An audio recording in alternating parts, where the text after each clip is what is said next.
નમસ્કાર વિદ્યાર્થી મિત્રો, આપ સૌનું સ્ટડી પેનલ પર હાર્દિક સ્વાગત છે।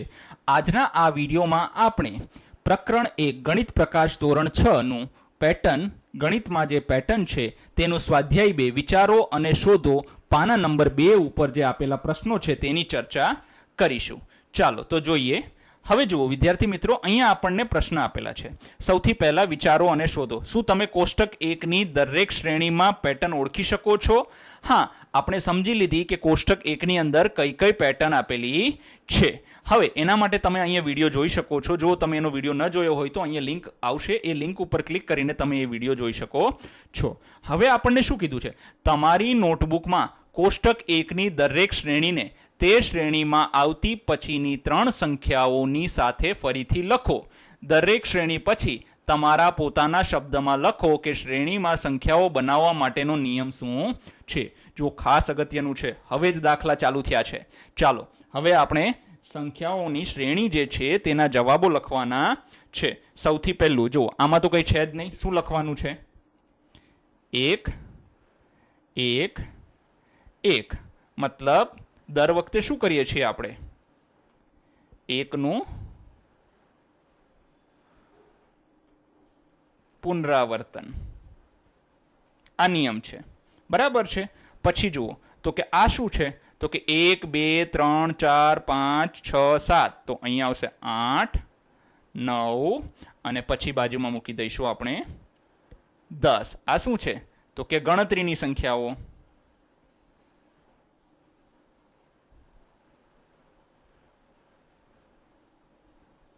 પછી જોઈએ તો કે 1 3 5 7 9 11 13, તો હવે એકી સંખ્યાઓ છે આ 15 17 અને 19।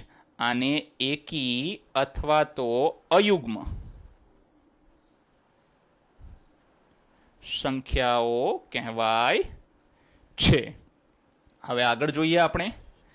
હવે જુઓ આ બેકી સંખ્યા છે, બેનો ઘડિયો છે। 2 એકા 2, 2 દુ 4, 2 તરી 6, 2 ચોક 8, 2 પંચા 10, 2 છક 12, 2 સત્તા 14, પછી શું આવશે? 2 અઠ્ઠા 16, 2 નવ્વા 18, 2 દાન 20। તો આ કેવી સંખ્યા છે? યુગ્મ અથવા તો બેકી સંખ્યાઓ છે।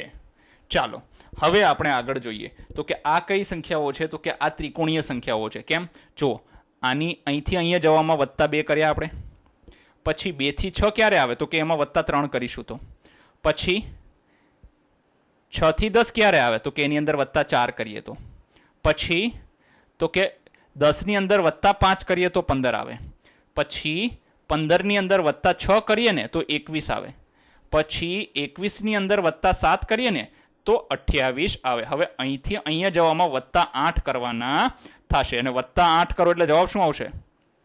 36। પછી તો કે 8 પછી +9 કરીશું એટલે જવાબ શું આવશે? તો કે 45। પછી 45માં હવે શું કરીશું? તો કે +10 કરીશું તો જવાબ શું આવશે? 55। આ રીતે જે છે તે આપણે આને ત્રિકોણીય સંખ્યા કહીએ છીએ, બરાબર છે। તો કે આપણે બધામાં શું કર્યું? તો કે પ્રાકૃતિક સંખ્યાઓ જે છે તેનો સરવાળો કરતા ગયા, તેને ઉમેરતા ગયા।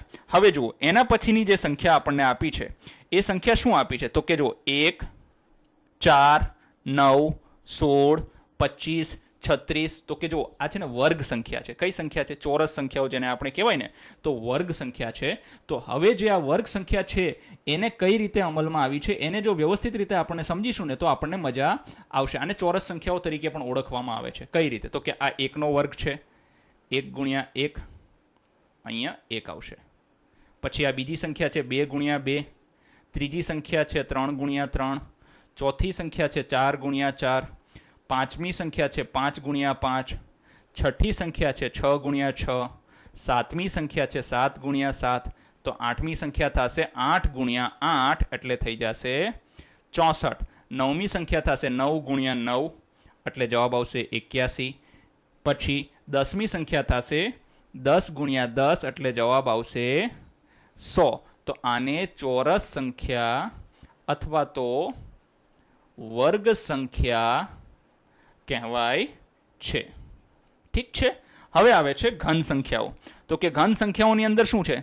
તો કે જુઓ, આ 1 છે, 1 ગુણ્યા 1 ગુણ્યા 1, તો 1 આવી ગયો. પછી 8 છે, તો 2 ગુણ્યા 2 ગુણ્યા 2, મતલબ 2 દુ 4, 4 દુ 8. પછી અહીંયા આવે છે 3 ગુણ્યા 3 ગુણ્યા 3, એટલે 27 થશે. 3 તરી 9, 9 તરી 27. પછી 64 છે, તો 4 ગુણ્યા 4 ગુણ્યા 4. પછી 125 છે, તો જવાબ આવશે 5 ગુણ્યા 5 ગુણ્યા 5, એટલે 5 પચું પચું 25, 25 પંચા 125. પછી આવે છે 216, તો એમાં 6 ગુણ્યા 6 ગુણ્યા 6, તો 6 6 36, અને 36 છક 216. આ રીતે આપણે લખીએ છીએ. અને હવે આપણે લખીશું 7 ગુણ્યા 7 ગુણ્યા 7, તો 7 7 49 ને 49 સત્તા થઈ જશે 343. એના પછી આવે છે 8 ગુણ્યા 8 ગુણ્યા 8, તો 8 8 64, અને 64 અઠ્ઠા થશે 512. પછી આવે છે 9 ગુણ્યા 9 ગુણ્યા 9, એટલે એનો જવાબ થશે 729.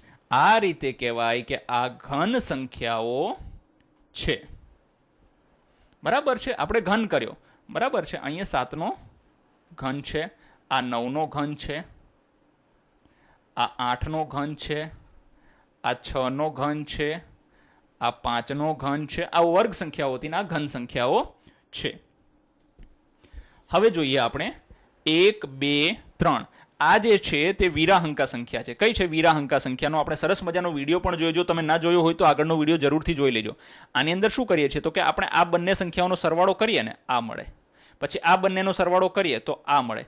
પછી 2 વત્તા 3 તો કે 5, 5 વત્તા 3 તો કે 8, 5 વત્તા 8 તો કે 13, પછી 8 વત્તા 13 એટલે કે 21. હવે આપણે શું કરીશું? તો કે 13 વત્તા 21 કરીશું. બરાબર છે. તો કરી દઈએ 13 વત્તા 21. જવાબ શું આવશે? 3 વત્તા 1 4 ને 2 વત્તા 1 3, એટલે જવાબ થઈ ગયો 34. હવે આપણે શું કરીશું? 21 વત્તા 34, તો જવાબ શું આવશે? 5 અને 5, એટલે 55 આવશે. પછી તો કે 34 અને 55નો સરવાળો કરીશું. 34 વત્તા 55, 9 8, જવાબ આનો આવશે 89. આ રીતે સંખ્યા આગળ જતી હોય છે. હવે જોઈએ એના પછીની સંખ્યા જે છે તે 2ની ઘાતની સંખ્યા છે. અર્થાત 2ની શૂન્ય ઘાત એટલે શું થશે? 1.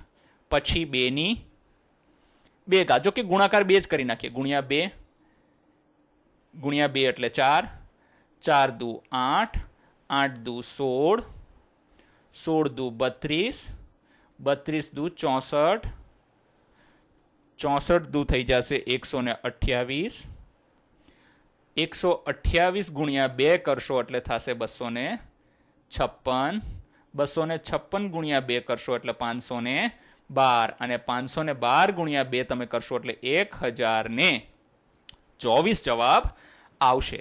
આ કઈ સંખ્યા છે? તો કે 2ની ઘાતની સંખ્યા છે. પછી 3ના ઘાતની સંખ્યા છે. તો કે 3ના ઘાતની સંખ્યામાં શું છે?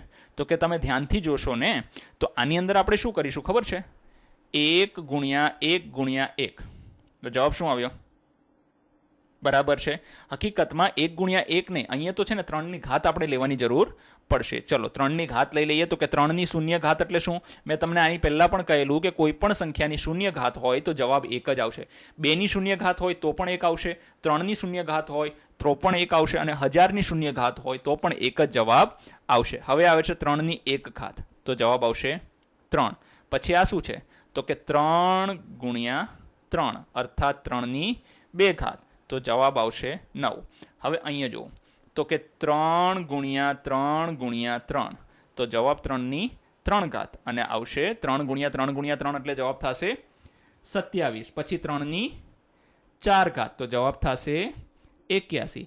પછી 3ની 5 ઘાત, તો જવાબ થશે 243. પછી 3ની 6 ઘાત, તો જવાબ થશે 729. પછી 3ની 7 ઘાત, જો 3ની 7 ઘાત કરીશું ને એટલે આપણો જવાબ આવશે 2187. તમે ગુણાકાર કરી જોજો. બરાબર છે કે 729 ગુણ્યા 3 કરો ને એટલે જવાબ આવી જશે. આના ગુણ્યા 3 તમારે કરવાના. બરાબર છે, એટલે શું જવાબ આવશે? તો કે 1287. હવે આના ગુણ્યા તમે 1287 જવાબ આવ્યો ને, આના ગુણ્યા તમે 3 કરશો ને એટલે જવાબ આવશે 6561. આના ગુણ્યા 3 તમે કરશો ને એટલે જવાબ આવશે 19683. આમ તો જો 1ના ગુણ્યા 3 કરો, પછી 3ના ગુણ્યા 3 કરો, 9ના ગુણ્યા 3 કરો, 27ના ગુણ્યા 3 કરો, 81ના ગુણ્યા 3 કરો, 243ના ગુણ્યા 3 કરો, 729ના ગુણ્યા 3 કરો. ગુણ્યા 3માં પણ આગળ વધે છે. તો આ રીતે આપણે આને સોલ્વ કરીશું. ધન્યવાદ વિદ્યાર્થી મિત્રો. જો વિદ્યાર્થી મિત્રો તમને આ વિડીયોની PDF જોતી હોય તો તમે અમારા ટેલિગ્રામ ચેનલ પર જોઈન કરીને તેની PDF મેળવી શકો છો.